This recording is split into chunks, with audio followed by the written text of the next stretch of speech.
Hello, everyone. This is Jason Rosny, an English teacher here at the high school, and I'll be the Honors English Teacher 200 this year for the sophomores. It's a special edition of the Honors class this year. It's a pre-AP edition, which we'll talk about in just a second. Very quickly, the way we're going to be communicating this year is obviously through Zoom, mostly.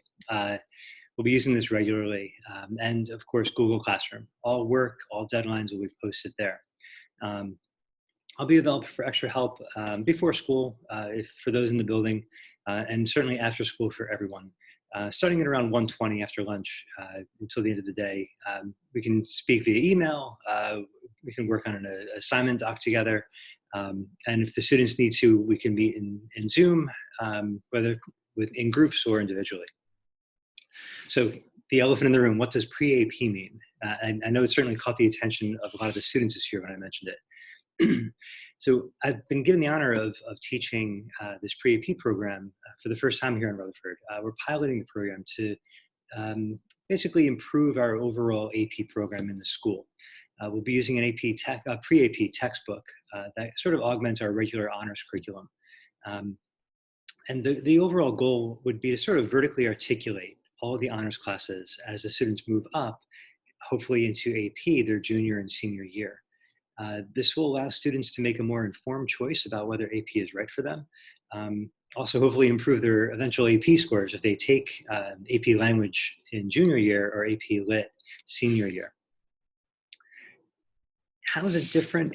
It's not that much different from a regular honors class. The main books are the same, but there'll be a bunch of shorter works that we'll use to augment those longer works. Certainly poetry is one of the biggest differences. We'll be doing a lot more poetry in the pre-AP class. There's a little bit of a difference between the terminology used. There's a lot of test-specific skills that we're going to focus on as well. Writing skills are generally the same. We want them to be able to analyze well, but the pre-AP class will be geared towards the specific type of essay that's required on both versions of the English exams, language and lit. And they each come with their sort of separate set of requirements. Bottom line, it's not harder, it's not necessarily faster, it just focuses on more AP exam skills more directly, I guess, than a regular honors class would. So like I said, the books are going to be the same as the regular honors classes. So we'll be reading The Crucible. We're going to be starting that pretty soon. We'll move on to The Great Gatsby. We'll touch on Romanticism and Transcendentalism a little bit. So we'll get a little bit of poetry there. We're going to take on Macbeth this year. I know some of the students weren't too thrilled reading Romeo and Juliet last year, but I promised them that Macbeth it's just better. It has so much more action, and I love teaching this book. So I'm looking forward to doing that. I didn't get a chance to do it last year, so I'm itching to get back to it. And then finally, we'll finish up the year with the classic of Mice and Men. This could possibly change, of course, depending on how much time we have. Obviously, with the shortened schedule, things are a little bit different. I should say very little reading will be done in class. So most of the reading will be done at home. Right? That's the expectation. Shakespeare is going to be the exception because of the difficulty associated with reading Shakespeare. And the textbook we'll be using, you can see the title there. The one good thing about this is it's the same authors that wrote the junior year AP textbook. So there's a little bit of consistency as well in style from this pre-AP course into junior year AP for those who choose to take it. We'll be using IXL, which is a grammar program, a vocab.com program as well online, and possibly Quill, depending on how much grammar help we need. These will also all prepare students for what used to be called the PARCC exam, but now it has all these other letters to it, which is a graduation requirement.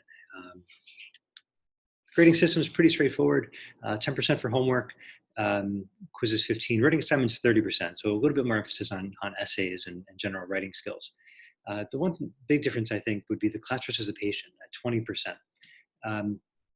We wanted to kind of motivate people a little bit more to volunteer, to kind of participate while they're on Zoom, while they're home.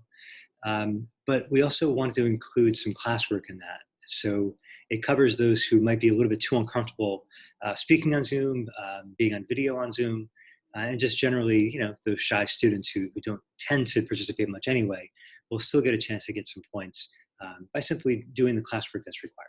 So we bumped that up a little bit to reflect that. And all the work, as I said, will be hosted on my Google Classroom page. So that's the basics of the course. If you have any questions, please just reach out and email me. I'm available anytime, and I'll get back to you as soon as I possibly can. All right. Thank you very much.